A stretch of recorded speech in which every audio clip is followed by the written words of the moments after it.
2014 से पहले जो ये कांग्रेस की सरकार हुआ करती थी, इस सरकार में योजनाओं का लाभ उनके खाते में सीधा नहीं जाता था। उनके साथ बिचौलिया भी होता था, कट भी लगता था, कमीशन भी लेते थे और सिफारिश भी करवानी पड़ती थी। सिफारिश के साथ साथ चक्कर भी का नहीं पड़ता था। परंतु आकर हमारी ये डबल इंजन की सरकार ने योजनाओं का लाभ सीधा लाभार्थी के खाते में पहुंचाने का काम किया है। न कोई बिचौलिया है, न कट है, न कमीशन है और न सिफारिश है, न किसी के चक्कर काटने पड़ते हैं।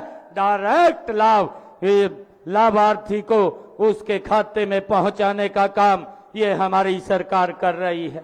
आज भाइयों बहनों, मुझे ये बताते हुए ये बहुत ही हर्ष हो रहा है कि आज सरकार की योजनाएं जिस तरह से गरीब, वंचित, पिछड़े समाज तक पहुंच रही है, इन योजनाओं से जिस तरह से इनका जीवन में बदल रहा है, यह सकारात्मक बदलाव मन को भी सुकून देता है और व्यक्तिगत तौर पर मुझे भी प्रभावित करता है, क्योंकि मैं आप लोगों के बीच से ही हूं। मुझे मालूम है कि गरीब की समस्या क्या है और उसका निराकरण करने का काम लगातार ये हमारी सरकार कर रही है।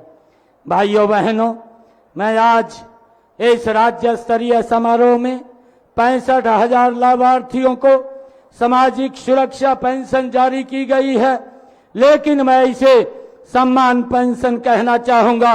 विशेषकर बुजुर्गों को जो प्रोएक्टिव मोड में सम्मान पेंशन जारी करते हुए मुझे वे दिन याद आ रहे हैं जब हमारे पूजनीय बुजुर्ग जो अपनी सम्मान राशि भी पाने के लिए दफ्तरों के चक्कर जिनको काटने पड़ते थे।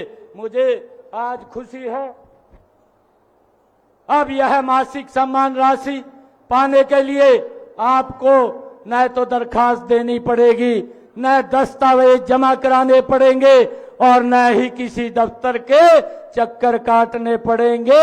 ये इससे मुक्ति दिलाने का काम ये हमारी डबल इंजन की सरकार ने किया है।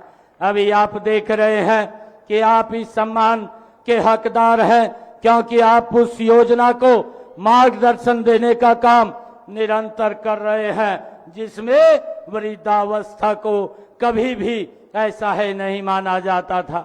मुझे ये बताते हुए आप लोगों के बीच में बड़ी खुशी हो रही है जब मैं प्रोएक्टिव की बात कर रहा हूं। अभी आपने फतेहाबाद से भी हमारे एक बुजुर्ग की आपने कहानी को सुना है। उसको कहीं दफ्तर में नहीं जाना पड़ा, किसी के चक्कर नहीं काटने पड़े और इस पोर्टल के माध्यम से हरियाणा प्रदेश के अंदर 2,32,000 ऐसे बुजुर्ग हैं जिनकी पेंशन स्वयं बन करके उसके घर पे चली गई है। किसी को ना कमीशन देने की जरूरत पड़ी, ना किसी के चक्कर काटने की जरूरत पड़ी।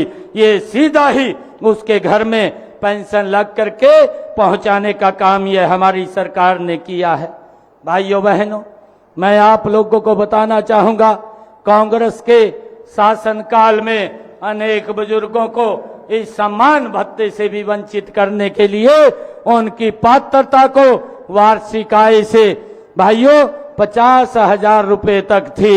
हमें इस बात को भी समझना होगा, परंतु जब से 2014 से ये हमारी सरकार हरियाणा प्रदेश के अंदर बनी है, तो इस भाइयों योजना को हमने 2 लाख रुपए से बढ़ा करके 3 लाख रुपए वार्षिक करने का काम ये हमारी सरकार ने किया है, ताकि ज्यादा से ज्यादा बुजुर्ग इस जो बुढ़ापा सम्मान भत्ता है इसके साथ जुड़ सके और जोड़ करके उनको लाभ पहुंचाने का काम ये हमारी सरकार कर रही है।